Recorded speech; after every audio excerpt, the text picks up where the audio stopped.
Une question pratique. Je vous ai trouvé très sévère vis-à-vis de l'intermittence des éoliennes. Alors, Parce que moi, j'en ai 200 et quelques dans mon département, qui est un département rural, et où il y a encore quelques installations qui vont se faire. Je le traverse quasiment 3 ou 4 fois par semaine, avec une voiture d'ailleurs qui ne peut pas consommer 1,5 litre au 100. Et je les vois rarement à l'arrêt. Alors, est-ce que je passe à des horaires où elles tournent systématiquement parce qu'elles m'ont vu arriver ou bien je voilà. vais vous donner un élément de réponse. Il y a un chiffre officiel. Je vais vous donner un élément de réponse. D'abord, comme vous le savez, la production injectée sur le réseau est une fonction du cube de la vitesse. Donc, entre une vitesse de rotation donnée et 2 fois la vitesse de rotation donnée, la puissance injectée sur le réseau varie d'un facteur 8. C'est-à-dire Si ça tourne 2 fois plus vite, c'est 8 fois plus d'électricité sur le réseau. Donc, c'est comme le cube de la vitesse du vent. Donc, et ça, c'est un truc qu'on a du mal à apprécier avec nos sens. Et la deuxième On dit ton réponse... petit vent marnais est moins intéressant que le grand vent Il n'est de pas marnais, il est meusien. Non, mais alors effectivement, mais ça, il faudrait qu'on le fasse passer au niveau du grand public, parce que on est toujours pareil, on est dans la logique du tout ou rien. Soit elle tourne, soit elle tourne pas. Mais effectivement, si elle tourne pas vite, il y a le fameux facteur de démultiplication. Voilà un début de réponse à votre question. Il y a des physiciens qui étaient grattés par cette question, qui ont, au terme d'un long travail de fourmi, parce qu'il n'y a pas de centralisation de ce genre d'infos, été récupérer les puissances injectées sur le réseau auprès de RTE qu'il fournit pour la France, de l'exploitant allemand, enfin du réseau allemand qui fournit pour l'Allemagne, en plus en plusieurs morceaux, de l'exploitant espagnol qui fournit ça pour l'Espagne, jour par jour. Donc il faut faire un travail extrêmement passionnant de recopie des trucs dans un fichier Excel. Et voilà ce que ça donne entre septembre 2010 et mars 2011. Avec un pas de temps qui est celui de l'heure, si ma mémoire est bonne. Donc vous voyez que, en gros, ou bien vous avez une dépression atlantique et toutes les éoliennes produisent, qu'elles soient en Espagne, en Allemagne, en France, en UK, etc.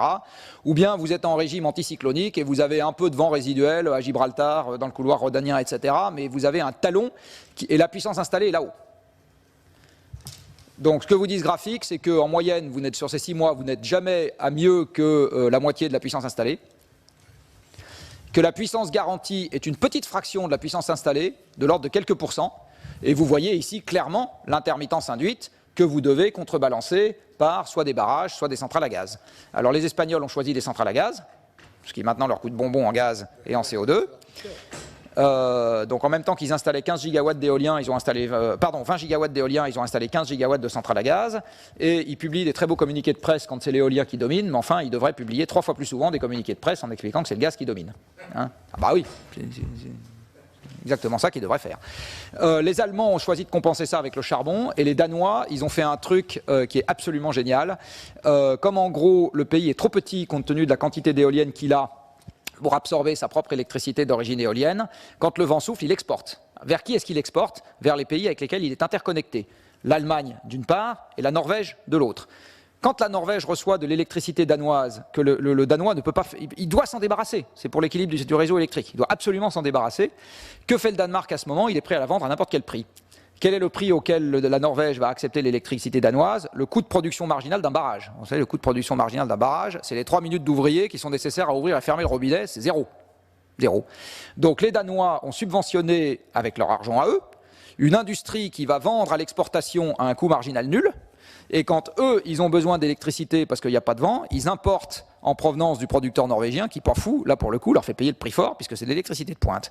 Donc le Danemark a bâti un formidable, et c'est pour ça qu'il y a eu la bronca au Danemark sur ces subventions à l'éolien qui ont été abandonnées depuis, tout simplement parce que ça revient à subventionner le producteur danois, le producteur norvégien qui possède les barrages. Voilà, donc les Norvégiens sont ravis et ils sont tout à fait pour l'électricité d'origine éolienne, tout comme du reste les vendeurs de gaz. Si vous faites venir ici un vendeur de gaz, il va vous expliquer que l'éolien, il trouve ça absolument génial.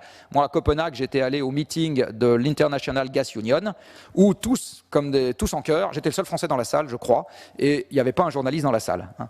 Et tous en chœur, les gaziers disaient « l'éolien, c'est génial, l'éolien, c'est génial, l'éolien », voilà, tous en chœur.